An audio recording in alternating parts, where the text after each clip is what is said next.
ఖచ్చితంగా మీరు అడిగారు, ఇంతవరకు ఎవరు అడగలేదు, మీరు అడిగారు కాబట్టి మీ ఆర్టీవీకి నేను ఖచ్చితంగా ఇస్తాను. ఇట్స్ ఫన్ ఇంటర్వ్యూ, ఖచ్చితంగా మీకు ఇస్తాను. ఓకే, ఇంకేం చెప్పారు? ఏమి ఇష్టం అంటే వంటలు ఇష్టం అని అడిగాను అన్నారు కదా ఇంటర్వ్యూలో. అతనికి ఫుడ్ లో నా నాటుకోడి ఫ్రై ఇష్టం అండి, బాగా తింటారు. పొటాటో ఫ్రై ఇష్టం, సాంబార్ ఇష్టం. అలా స్వీట్స్ లో అతనికి సున్నుండి ఇష్టం, రవ్వ లడ్డు చాలా బాగా ఇష్టం. అలా కొన్ని ఉన్నాయి అతనికి టేస్ట్ లో. చేసి పెట్టేవారా మీరు కోడి కూర సున్నుండ్లన్నీ?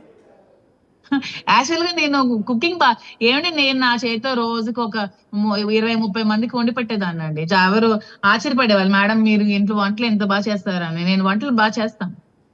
వాణి గారు వంటలు బాగున్నాయనివరా, మీ వంటలు బాగున్నాయనివరా? అసలు ఆవిడ ఎప్పుడు వంట చేయదంటండి. ఓకే, ఎప్పుడు ఆవిడ వంట చేసి పెట్టదని చెప్పేవారా శ్రీనివాస్? ఎప్పుడు కూడా అతని 30 years లైఫ్ లో ఆవిడ ఎప్పుడు కూడా వంట చేసి పెట్టలేదంట, ఎప్పుడు కూడా వడ్డించలేదంట. ఎప్పుడు పని వాళ్ళు వంట చేస్తారంట. ఆ పని వాళ్ళు వంట చేసి అక్కడ అక్కడ ప్యాక్స్, హాట్ ప్యాక్స్ లో పెట్టేస్తే అతను ఇంటికి వెళ్ళి పాపం వడ్డించుకొని తినేసి పడుకునేవాళ్ళంట.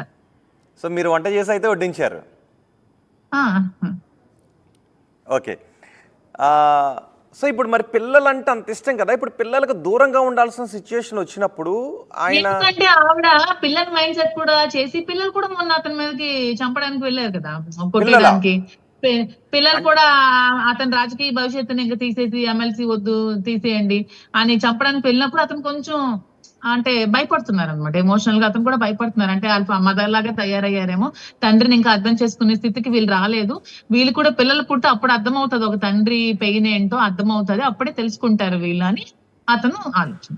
కానీ అక్కడికి వచ్చింది భార్య పిల్లలు కదా, ఆ రోజు అక్కడికి వచ్చినప్పుడు ఇంట్లోకి తీసుకెళ్లి కూర్చుని మాట్లాడుంటే పిల్లలు కదా, భార్య పిల్లలు వచ్చే విధానం గోడలు పగలగొట్టుకొని, అతను లేరు కదా ఇంట్లో, పలాసలో ఉన్నారు కదా ఆ టైం.